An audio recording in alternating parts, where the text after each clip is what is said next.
He's the odd man out in a coalition that's falling apart. Juan Pablo Guanipa is a senior leader of the Democratic Union, the main opposition to Venezuelan President Nicolas Maduro. The central government dismissed him days after he was elected governor of the western Zulia state.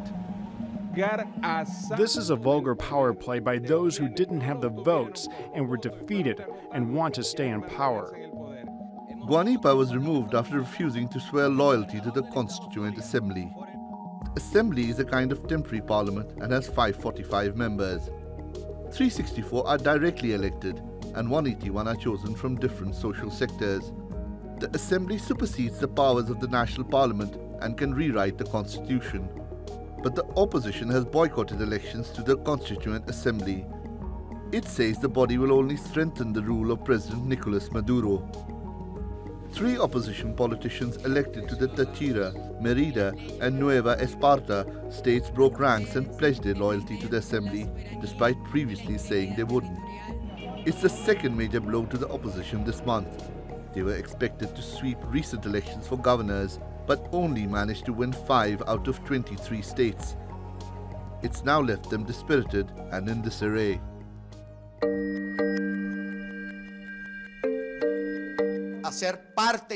I will not continue at the round table. I will no longer be part of it. The time has come. I will not be part of an opposition, a sector of the opposition, because it's not unity as a concept or a vision.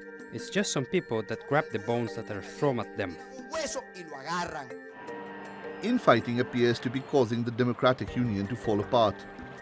They now say they will boycott upcoming local council elections, where they were also ranked favorites.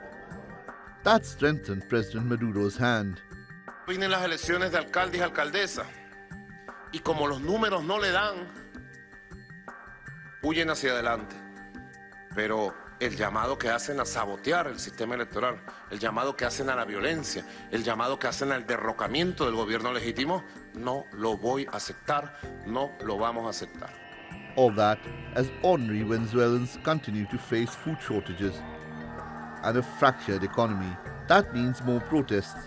Will that play to Maduro's advantage, or will the opposition be able to reunite against him? Shoaib Hassan, the Newsmakers.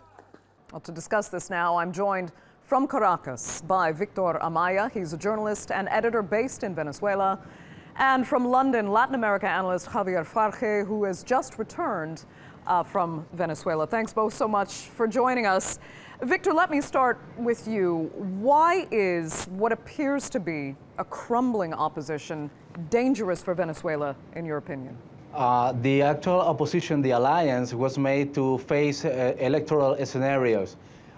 When the fight with the government, with the Maduro's regimes, doesn't apply to that reality, it's not about elections, it's not about these kind of elections, well, the opposition and the alliance start to freak out with all their members. Doesn't share the same objective or the same kind of fight that they have to pull out to face the Maduro's regime. So those differences in opinion start to become more and more evident. And now it's crumbling, as you said, on the alliance because they don't have a common objective.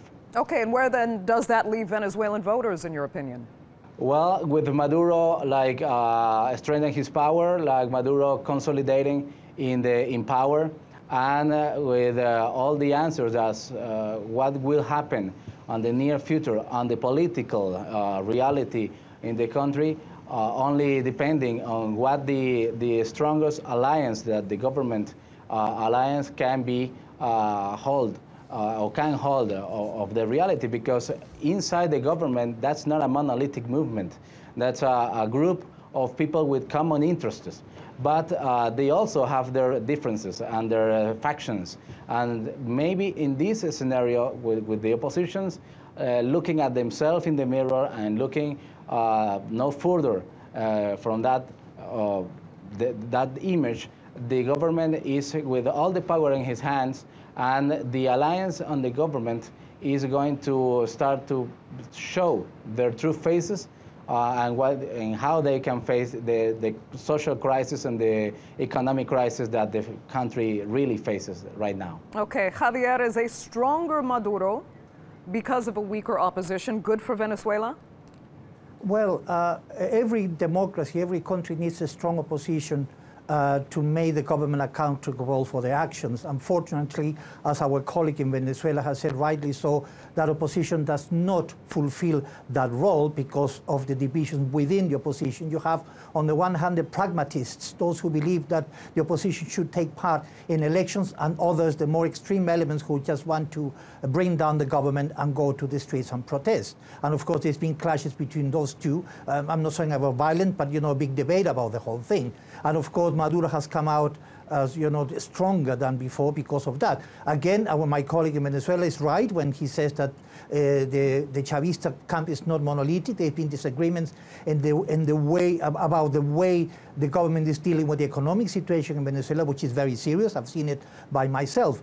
At the same time, the opposition failed to win most of the governorships, and that created a great deal of disappointment among young people. Reuters has just produced a very interesting report, and Reuters is not a friend of the Maduro government, by the way, but they clearly state that the young people are very disappointed because the opposition did not manage to win all these governorships that they expected in the 15th of October elections. I was in the latter state as an observer, and I saw how the vote of the opposition crumbled. And I'm talking about numbers. I'm not talking about political allegiances here. I'm not discussing my own political allegiance. I'm talking about what I observed as an observer in Venezuela. So what happens is that Maduro comes out stronger. However, as our colleague said in Caracas, unless the economy is sorted out, there will be more disagreements within the ruling party in relation to what's going on there. The Constituent Assembly at the moment is trying to discuss what they call the post-oil economy, which will take years to materialize anyway, because it's not enough to put laws in the Constitution to solve the economic situation, although it has improved slightly in the last few months, but not enough to make people happy. At the same time, the problem the opposition has, I think, is that they overestimated the support that Chavistas had, and that is reflected in the way the media organizations that support the opposition have been reporting on Venezuela, as if the Chavistas did not exist. Well, they exist. I'm not saying that they have increased their vote. They haven't. They have a fixed sort of like a 7 to 8 million voters that have not changed a lot since the last 10 years, but they come out in masses to vote in these 15th of October elections, and that made a difference in terms of, so the opposition does not offer an alternative to the people, and people are getting quite disappointed with it. Okay, Victor, let me ask you to help us better understand exactly. The opposition may be losing support because of the disunity within the various parties and politicians. But what part of the opposition's actual policies are failing to gain voters? All the opposition, because there is no coherence in the message on the strategy. But it's not so true or only true that the leadership on the opposition is like the sole responsible for what has happened. The government has tampered with the elections, with the electoral system, because right now you can vote, yes, but you can vote and you are blackmailed by the box of food that they are gonna give you. The government says, if you don't vote for me, maybe you can't access of your food or medicine. It's not about that I'm gonna give you a refrigerator, I'm gonna give you a car like 5-10 years ago. It's like you're not going to be able to buy food in our markets, in our public markets with our public prices. You're going to be buying food from the commercial chains of the market with the prices on the free market. It's a lot bigger prices in that area. So we have a blackmailing system that it's making the people to go, in fact, vote for the Chavismo, not only because you believe in Chavismo, it's also because you need what Chavismo is doing for you, what Chavismo can give to you, because Chavismo is in power, and Chavismo is controlling every institution on the country. The opposition gained the National Assembly, the parliament, and the parliament within 3 months from the election was revoked of all the power by the High Court, the Supreme Court in Venezuela, and declared the parliament that it was in disarray, and it can do their functions. So, okay. Of course, the opposition can't make the government accountable for, but it's not only because of the sole leadership of the opposition. Okay, Javier, I can see you strongly disagree. Go ahead. Absolute, utter nonsense, Victor. You're talking absolute nonsense. Listen, there's no shred of evidence that there's been a blackmail. The opposition has used two arguments to try to justify their defeat. One, the relocation of polling stations, and then the replacement of candidates, which was not accepted by the Electoral Commission, which means that there were more than, in some cases, like Lara and Miranda, there were more than one opposition candidate.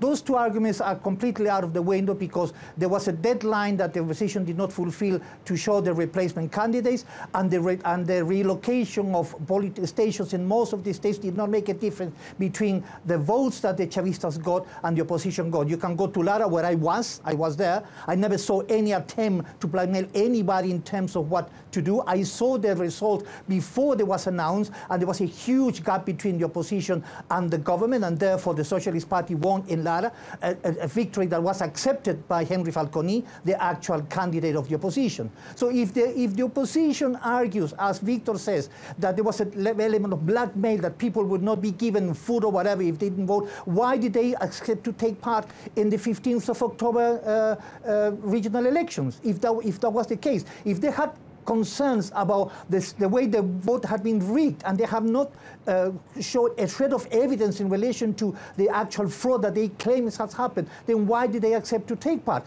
It's very easy for them to just accept to take part in elections where they believe are going to be rigged, and when they lose, oh, well, we are crying foul because we didn't win. I mean, you know, they only cry foul because they didn't win. That is an absurd argument, and I don't accept that.